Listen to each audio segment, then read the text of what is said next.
Hello and welcome to week 6, day 3 of the LPL. I am Stan Greyhart Barker and I am joined by Alex Bliss Stinson. Well, hello Stan, how are you? Oh, I'm very well, thank you Alex. I'm excited for this game. We have got game 2 of JDG taking on Snake Esports. Snake Esports leading by 1 game to none. It has been a while since the last time we saw JDG in action, and it's actually our first time casting Snake games. So Snake being at the top of the Western group, they are of course a much favorite and a team to look up to if you're in the LPL, while JDG will be having a really hard time making this a 50% win rate today. Yeah, Snake having a great time in the West bracket, Group A as it is being known. They lie just ahead of EDG, only on game difference at the moment, so they'll be looking for this win to go top all by themselves. Just a small heads up guys, the score is already 1-0. Snake is leading this series, as the first game was of course not broadcasted because of some issues we had, but here we are for game 2. And Snake have been starting this draft by banning out both Galio, Zoe and Talia, so 3 mid lane target bans. Massive targets going towards Iago in the mid lane. Meanwhile, JDG have taken the Tahm Kench away from Hoodie. He did play in the last game going 2-1-6 while playing alongside Crystal's Varus, who also went 2-1-6. Now we're going to see Cogmore and Braum locked in for the side of Snake. With a total of 5 mid lane bans, Azir does not really surprise me as a first pick because it's really strong. It's a power pick. You need to secure a strong mid laner for Iago before most of those get banned out, and I think Wowo has to do the same right here. Yeah, that makes sense. Cassiopeia has to be locked in, or maybe, yeah, it makes sense. Because maybe right nothing, here, Alex. It's locked in. We got the cast. It's really a huge counter, since you can use your Petrifying Gaze and other Sifting Sands. It really provides you with safe farming and really great potential in the team fights. So I really like this choice from Gugo. It's gonna be a really strong damage dealer along with a Cogboy, and now Crystal and Hoodie have the ability to buff up the front line with basically 2 tanks and a lot of crowd control. They certainly can. As we hit the second part of the ban phase, Alex, we see Varus taken away by Snake. We see JDG banning away the Zac. We didn't talk about the fact that Gangplank and Skarner have already been picked up for JDG. Yeah, so I think right here JDG has a really strong draft up to this point, because Gangplank, Azir, Skarner, they're all considered top of the food chain for their roles, and the really strong power picks also fit with each other in general in the same team. So right here, all they have to do is pick up a pretty good bot lane that can actually harass Kog'Maw and Braum. And since we're talking about bot lanes, like, we do see Zyre and Khan are not really banned out, so that is always an option with a lot of pressure on top of the hyper carry. Alrighty, the Gangplank as well being picked up for Zoom is going to be denying Flandre, who played it in the previous game, going deathless, the 3-0-5 game, nearly 400 CS, and now the 4th lock-in for Snake Esports. It is a Jarvan. Jarvan's really good as an option right here, because when you're left with your top lane and your jungle, picking a pick that can actually flex between those 2 roles really gives you that versatility, the extra options you have even the draft is over, just to make sure that you don't get counterpicked too badly. And of course, Jarvan is also really strong against Karna. So Bliss, I heard you talking about harassing the Braum and the Cogmore in the bot lane. It's not going to be the Zyre and the Rakan locked in. It is instead going to be Caitlyn and the Bard as well locked in. What an interesting selection from the last 2 picks of JDG. I actually love this, because Bard is not really one of the picks we do see being favored in the meta, but it is, and it will always remain, one of the strongest counters to Braum, as it naturally works as a double stun whenever he stands behind someone, or actually in front of him. And of course, Caitlyn is one of the few champions that can pair up with Kog'Maw in terms of range and in poke. So I really love this bot lane, and the Gnar last pick is not something that could punish Gangplank a lot. So JDG have a superior draft, I would say, right here. Flandre had his pick of champions there taken to the top lane. He did go for the little monster that is Gnar. Whether he's able to put that into good use and go as effective as he did on the gangplank in the last game remains to be seen, as it's going to be Zoom taking the pirate captain this time, as we're going to head into the game and find out just whether Snake Esports can close this series out, or do JDE Gaming have a little upset of their own planned. There it is, Snake Esports already leading by 1 point, and JDG really have to take this win just to equalize things, have a chance for game 3. I think the draft favors them by a ton, to be quite honest, and if we take a look right here what's going on, there's a lot of late game for Snake. Anything goes south in the early game versus a Skarna, versus a Caitlyn, a Bard. Those are all picks that can snowball through, and of course with the global control of a Gangplank, if the necessary synergy is there for JDG, I think they can get out of the early game with a really solid advantage. Alrighty, there we go. The Mercedes drives through our screens as we power on through onto the Rift. The fans are getting excited for this game. The Snake Esports thunderclappers are going to make a hell of a noise in the studio. And we are going to get to see this game jump onto the Rift. Here we go.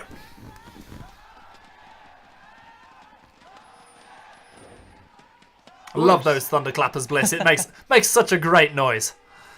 Yeah, we do take a really good look onto the Rift. 4-man defense, make that 5-man defense for both teams. Neither of those is going to risk a thing in the early game. And it's really interesting to take a quick look into that early game, because when you have a Skarner on the game, there are objectives before minions spawn, and I'm really interested to see how both teams are going to go towards those. So it looks like the side of JDG are going to prioritise the small portal just near the Herald, while Braum is going to take away the one by the Dragon. So one each in terms of those extra power points for Skarner. Speaking of the early game and how it's going to play out, we're talking about the harass that RD is going to put down. Well, he's gone for the Doran's Blade in comparison to Crystal's Doran's Shield early on. Yeah, and that really makes sense. When you're Crystal, you really want to self-sustain. You don't really want to recall before your first power spike, be it a pickaxe or a recurve bow, or even a Berserker Greaves, or Ninja Tab in case you feel like you need it. But right here, Doran's Shield really provides you with a chance to stay in lane long enough and do so. So that's a solid chance. Well, Doran's Blade will help shoving under the lane faster, and probably force Crystal to lose a few CS more and give LV Mao some really good chances to harass under tower. Yeah, and he's got that Spell Thief's Edge, so he's going to be able to put out that much more damage, as we see in the mid lane. Yago puts down the damage, but then has to back away from the damage coming out of Gogo.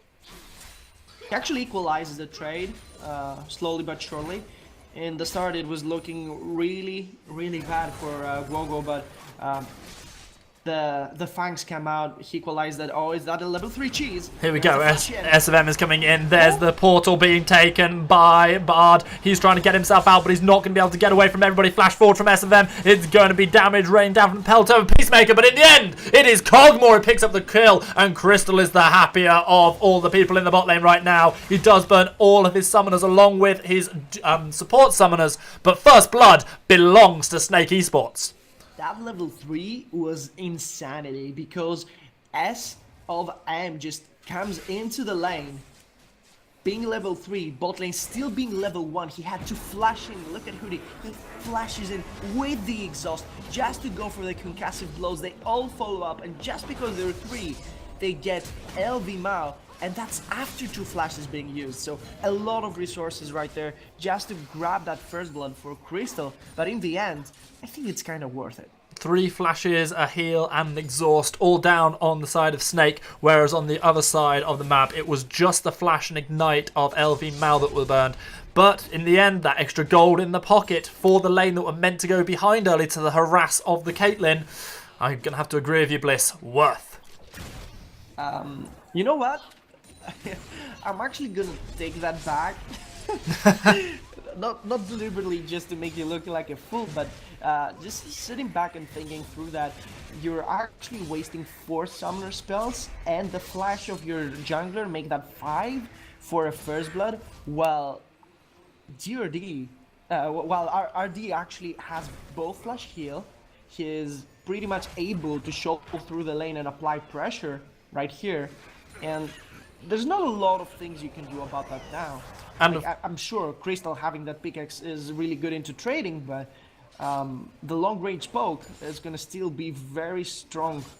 And of course, I hard to deal with. completely agree with you, Alex. It definitely wasn't worth for the side of a Snake.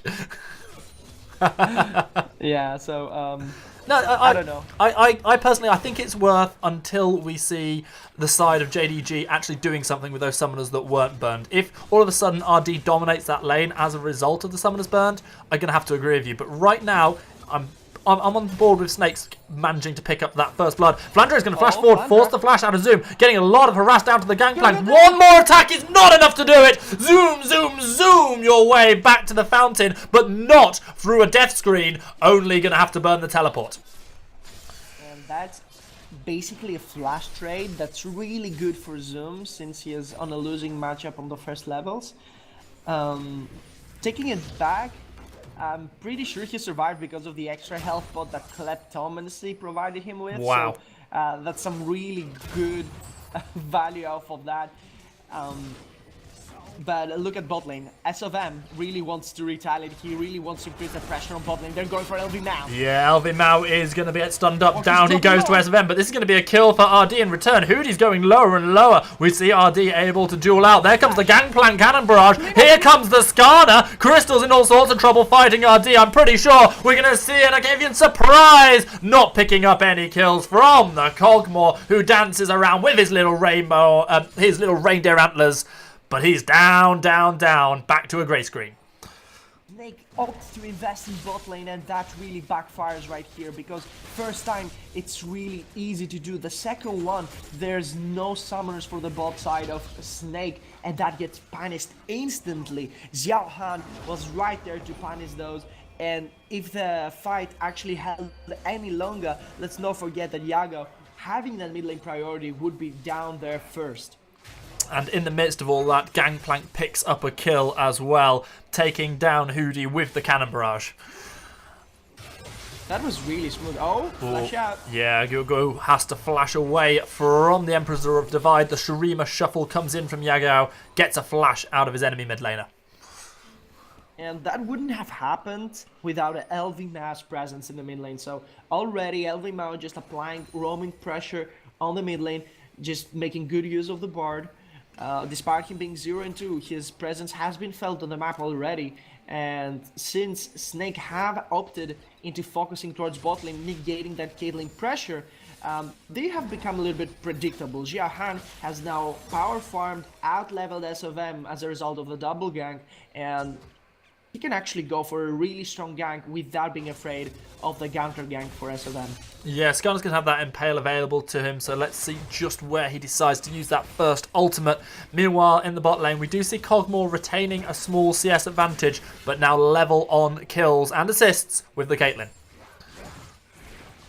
It basically doesn't matter as much. The most important things right here to notice is that the fact Crystal was not forced out of his lane before his first power spike, and the fact that despite him having the pickaxe, we can see the trades being fairly easy for RD just because of the sustained LV Mao offers.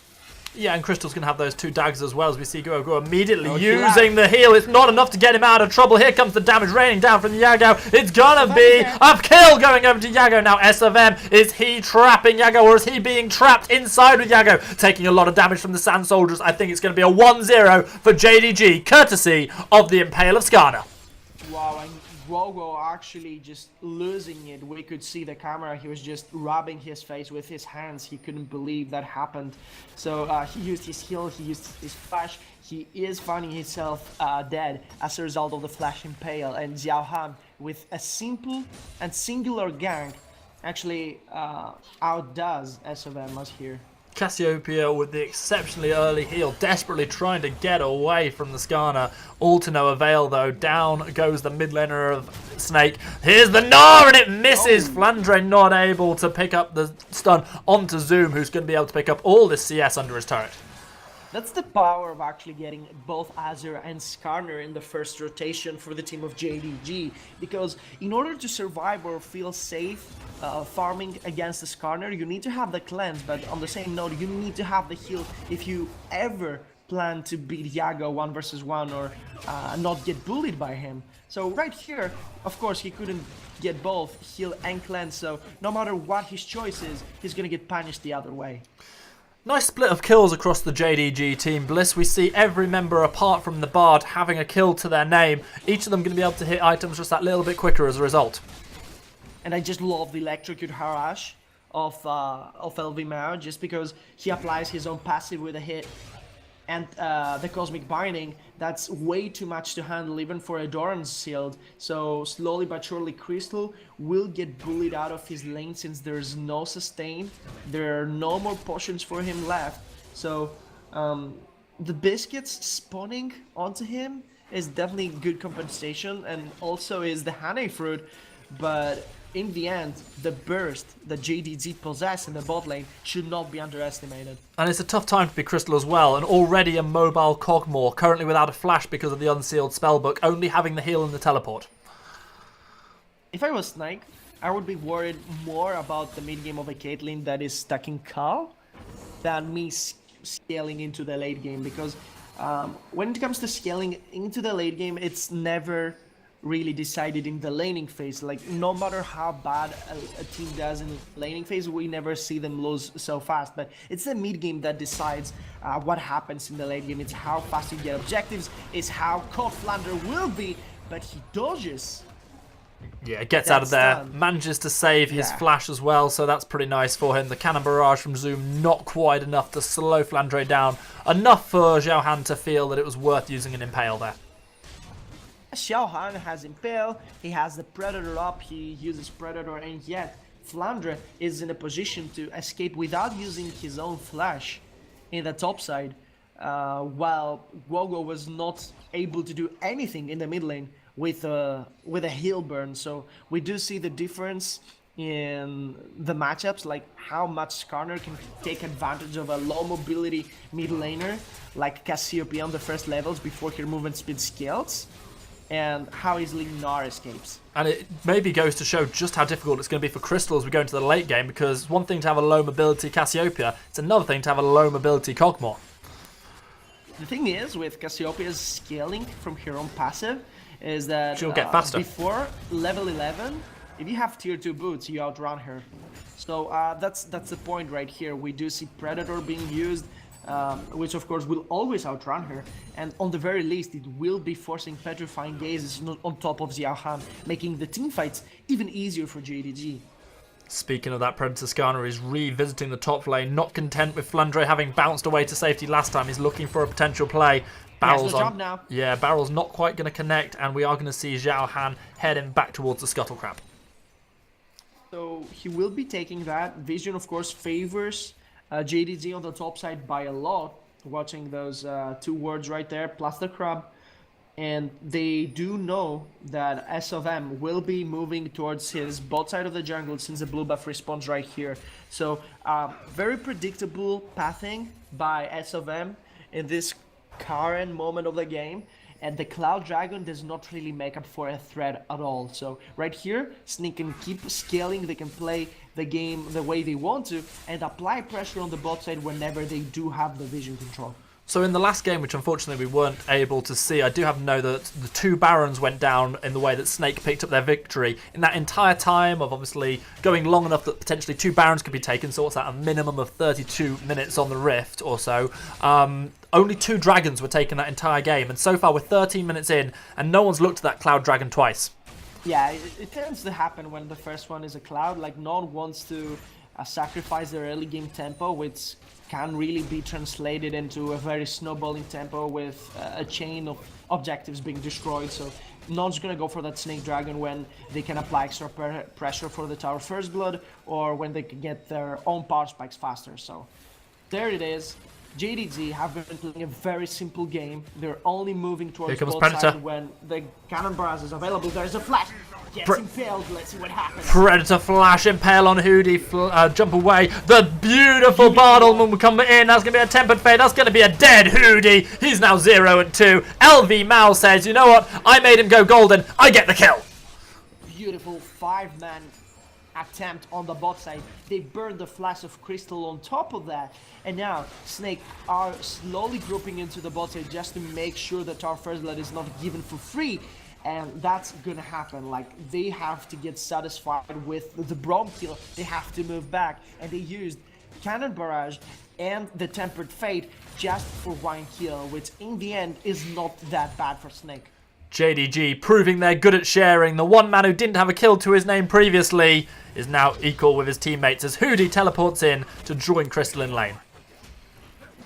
The TP backhand with Unsealed Spellbook has really become common lately, and I'm not really sure how much they're gonna be able to punish. Like, the built over Peacemaker is there. He can even sacrifice some of his HP, providing there are the heals right by to compensate for the losing trade. And yeah, not too much damage, just going through the tower, basically 100 to 200 damage. Not that bad, considering he has Rage Blade already. This game means so much to both of these two teams because obviously Snake Esports, they need to take the win to get themselves a 2-0 in this series. If they were to do that, they move top of Group A by a clear game advantage rather than just on the game difference over EDG. Meanwhile, in the other side, the Group B side of things, we see JDG currently lying in 5th place. They're only 1 game behind Suning. They're only 1 game ahead of LGD, so a win right now can make a massive difference to their season.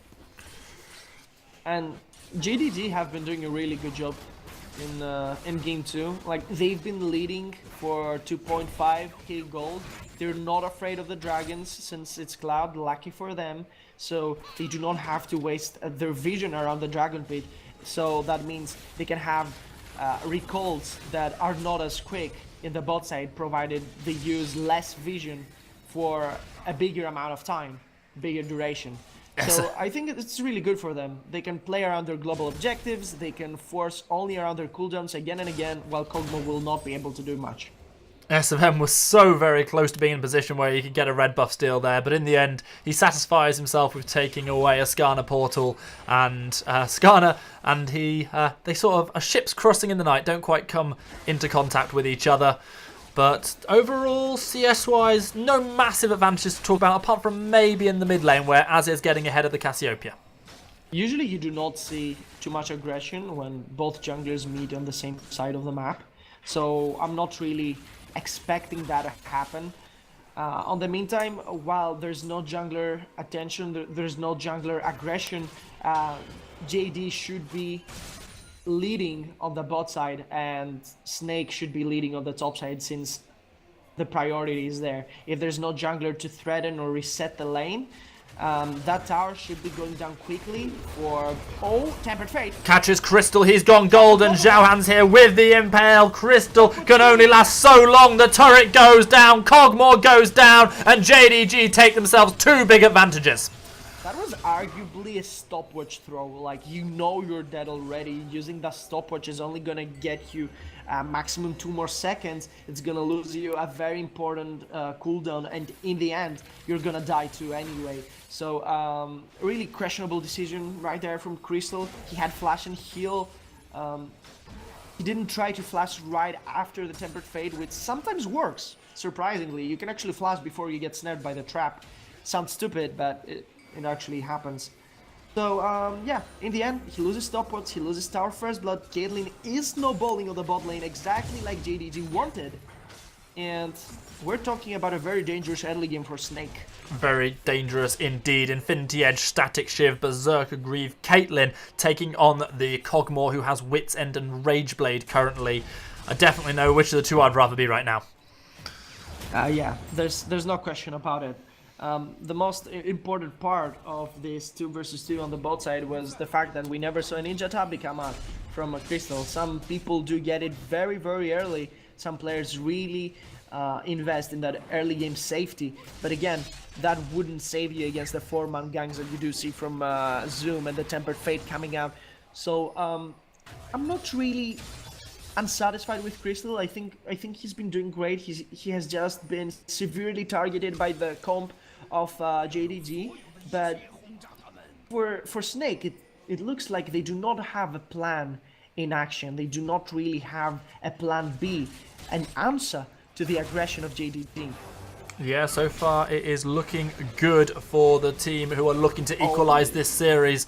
They are 5,000 gold ahead. They are damaging Crystal pretty heavily, and they're looking to take this mid lane turret, and they'll do it with ease.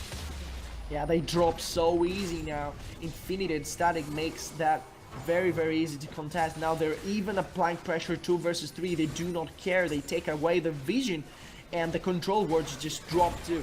Cloud Drake is of course not too much of a reward, but it's free, so they will be taking it with the hopes of it spawning a better one on the next minutes. Yeah, and why not? When you've got a team that's leading like this, you might as well increase the chances of some good dragons.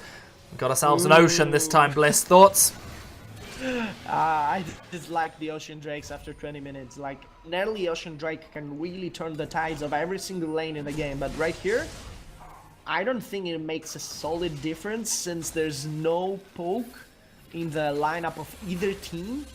Of course, you could argue with a Kiddling Bard just sieging and poking around the towers, but basically Ocean Drakes is not gonna save you there. You're either getting your priority taken away from you, or the 200 HP you're gonna regenerate do not really matter. Exciting news for Snake Esports. They finally get their first turret. Slightly less excitingly, it was just as is Sundisk. So, unfortunately, they're still looking to get some of that gold in their pockets that is all around the map, just waiting to be knocked down. 5,000 gold is a really good early game lead for the team of JDG. That's Certainly really is. what you're expecting to see when you're picking Kate.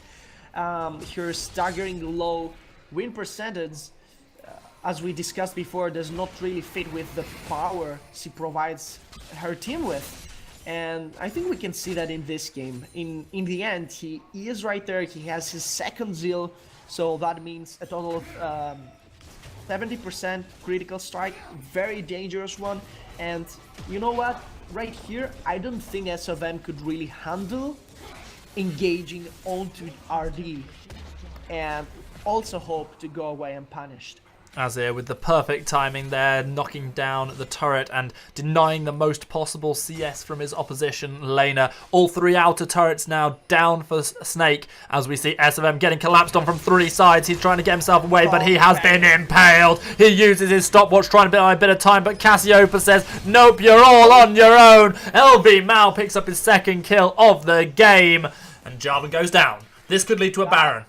Of course, is gonna signal the Baron rest. Without a smite right here, SS cannot really do much. The only thing they can do is actually go for a fight and hope to push them off the Baron pit. Of course, Baron is already half HP, and RD is placing traps to zone them away. There's a Tempered Fate! Beautiful, catches 2 members of the Snake Esports team, and down they go, LV Mao with yet another kill. This Bard doing work across the map. Zoom, zoom, zoom in for a kill comes the Gangplank. He doesn't even have to teleport to join his team. The Baron gets started up again, and this one is going over to JDG. LV Mao just completely zoning an entire team of his own. He catches a Tempered Fate. It leads to another 2 kills. Of course, Snake in the end managed to keep them away from the Baron pit, since SOM is still up, and they wouldn't dare risk a 50-50 smite when they're leading by so much. And look at this ultimate. Beautiful, right on the Fisher cast. He knows there's no chance for him to dodge while he's casting that, and he binds him with Cosmo on top of that, so Crystal gets punished as a result of that too, who, by the way, did not use his summoners. Despite him having a sealed spellbook, you would expect him to realize more on those low cooldowns. Alrighty, just 2 things there. One is I'm forced to eat my words because JDG did not take the Baron on the back of that fight purely because S of M, he actually has Unsealed Spellbook, which I hadn't noticed, changed his flash to a teleport, joins in, and all of a sudden it's not a safe free Baron for JDG, they back away. Secondly, I'm loving the way that this Gangplank is taking himself at Targon's Brace, trying to get the extra vision. Zoom's really doing wonders this game. I mean, his cannon barrages have been on the spot, and he has been able to pair up with Gnar, and Flandre has not really been able to take a single kill on top of him. Like, we remember that early skirmish that he escaped with a glimpse of HP on the 1 versus 1 on top side, and if that secured a kill, we could have been talking about an entirely different game. GRD putting a little bit of damage down onto the Braum, who shields up most of those critical strikes. Tempered Fate this time is going to go wide. That's the first thing that LV Mao has missed all game. He's really having a stunning performance. Greyhart just going fast. He is trying to go for an impale. His Predator's up, his Flash Asian. So I'm not really sure if he's gonna be able to get an engage. But in the end, JDG do not really want that. What they want is a zero engage game. They want slow, steady pressure with tower damage and a lot of their extra range being utilized, which of course Snake can really not cope up with unless they go for a hard engage. JDG so safe pushing down on the mid lane, especially having that Sun Disc backing them up. I'm going to have to put a petition in for Zhao Han and Zoom to change names, because every time a Predator gets popped, I just want to say Zoom Zoom. Zoom Zoom?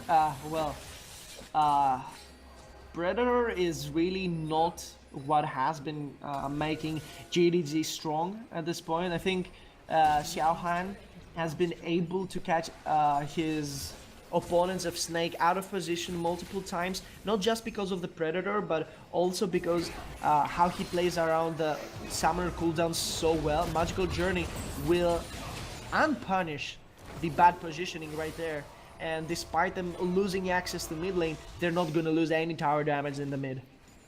And so far, things looking very, very good for JD. They are 9,000 gold almost ahead as we head into 26 minutes on the clock. The second dragon spawns. It's an ocean dragon. Will it go down quicker than the cloud dragon did? I wouldn't have too much hopes if I was Snake right here. I mean, sure, they have Kog'Maw and Cassiopeia, but they still have a long way until Caitlyn folds off the mid game. Because right here, he's doing wonders with his 70... with his 80% critical strike. Yeah, it's Desperation. Baron, I'm not sure. I think they can burst him entirely. The Tempered Fade, though, is available, and that could be real menace. There it is. There it delays him long enough, and Zhao Han is right there. He is. 1,500 health left on the Baron. We're going to see a smite fight. It's going to go over to Skarner, and JDG take everything. Kill on S of M. Kill on the Baron. 5 members with the purple buff, and that is just what JDG wanted. They knew there's a lot of global pressure with that Tempered Fate and the Cannon Barrage. Despite that, they went for it. It was definitely a desperation move, as you much said, Greyhart. So right here, they do get punished because Tempered Fate delayed them for so long, and Zhao Han was leading by 1 level, and in the end, it was more than enough to secure a smite and make them lose a 50-50, make them lose the inhibitor as a result of that, and not even as a result of the Baron buff, just as a result of the death timer. Yeah, again, brilliant plays from LV Mao. I didn't see exactly how much vision JDG had in the pit, but to take that perfect Tempered Fate with 1,500 health left, we saw all the members of Snake dodging around it. In the end, though, there comes the damage and the steal from Zhao Han. This is your fight. Here you go. Tempered Fate. Tempered Fate, it just gets delayed so much. Zhao Han's already in the Baron pit, and Baron just drops to a staggering 300 HP until it gets smoked. So, it's really not that easy to just go for a smite. Well, everyone is targeting the Baron. Of course, it drops so fast. It's not really a matter of reflexes to smite it. It's actually more a matter of seeing how many spells and hits are being targeted to Baron and kind of guessing when it's gonna go down. In the end, yeah, they were both in the Baron pit, so a 50-50 is the best chance SS could have gotten. Alex, watching that replay, I was so impressed. Can't say enough good things about Zoom's cannon barrage. He zones 3 members away from the Baron pit who go running for their lives, leaving only SFM and one other member in the Baron pit to try that fight against Zhao Han, and in the end we see how it plays out. That was really a very well played cannon barrage, not because it zoned them away from the Baron, but because no matter who would get the Baron, they would have the teamfight advantage and they would get Baron buffs off of that. So yeah, cannon barrage being used really well by Zoom. Right now, JDG have 10 Sounder spells available, and the split push of Zoom cannot be punished by Flandre. Right here, Zoom is sitting on 1.5 item advantage, and he is completely duelist mode in his build, so nothing Flandre can do about that. They're already -2 inhibitors and they cannot stop Zoom, so this is gonna be a very painful Baron push for the team of Snake. Trinity Force, Infinity Edge, Yumu's, and also a Phantom Dancer. I can't see anyone wanting to even contemplate 1v1ing Zoom right now, and this is just meaning the 4 members of JDG can push up. Nice use of the Emperor's Divide to push run away. He goes down to RD. The massive cannon barrage coming down. Temper Fate catches onto multiple people. Crystal trying to get himself to safety has had to use the heal. RD uses a stopwatch to stay safe. Flandre going lower and lower. Despite the good Gnar, he goes down to LV Mao. Now the fight is breaking out in a big way underneath this inhibitor turret. Cogmore does pick up the kill on Caitlyn, and that might be enough to stop the JDG push for now, but there are super minions on the Nexus turret, Alex. Surprisingly, Hootie made a really good unbreakable wall right there to just hold off the team of JDG, but the power spike of the gold deficit there is just making the fights too hard for Snake to win. They're gonna lose 3 inhibitors on top of that, and right now they're left with nothing into their base. All they have to do is sit there, turtle, just soak the XP and farm that's coming right through the base. And the only disadvantage for JDG right here is the fact that there's no farm anywhere on the map for them. Snake Esports only have their 2 Nexus turrets and their Nexus remaining. They are going full Bon Jovi because right now they're living on a prayer. I can't argue with that, that's for sure. You know, I'm just taking a real hard look on the team of JDG. I see a team that is sitting with their backs against the wall, being 0-1 against the group favorite, arguably the LPL favorite too. And they're doing a really good job. The draft was terrific. I instantly loved it when I saw Azir, Gangplank and Skarna being locked in. And right here, in my eyes, it's a matter of seconds until the game is done, because for SS to actually win this game, there would need a literal miracle. Alrighty, can SS find that miracle, or will it be FF instead of SS at the end of this game? JDG are closing the noose around the neck of SS. Well, it's gonna be GG no matter what, because Snake are slowly losing the HPs, their own tower. Just look at those headshots being punishing. There's nothing the team of Snake can do to keep RD away from their towers. Here's the fight. Petrifying Gaze lands on Azir, and that's going to be Yago going down despite the use of the Emperor's Divide. But in the background, Gnar goes down to Skarna. Now SMM, he's trapped inside of his own Cataclysm, going to drop to the Caitlyn. Zoom is looking to step forward onto Hootie, and it's going to be Cassiopeia locked down. LV Mal putting decent damage on. Now we see the side of JDG focusing down the final Nexus turret. Go. He's going to get hit by the ace in the hole. He's able to shield it out, but I don't think the Nexus is going to be so lucky. No shields available for a Nexus. You've not got a Janna on your team. It's going to be game. JDG, 1-1 in the series. Beautiful game for the team of JDG. Everyone underestimated them. They're just the middle of the pack team. They are not having the best of standings. They're not really the team everyone's talking about. They're not the threat everyone's been preparing about, but they're here just making the best of this best of 3 for Snake, making it a tie 1-1, bringing it all to a game 3.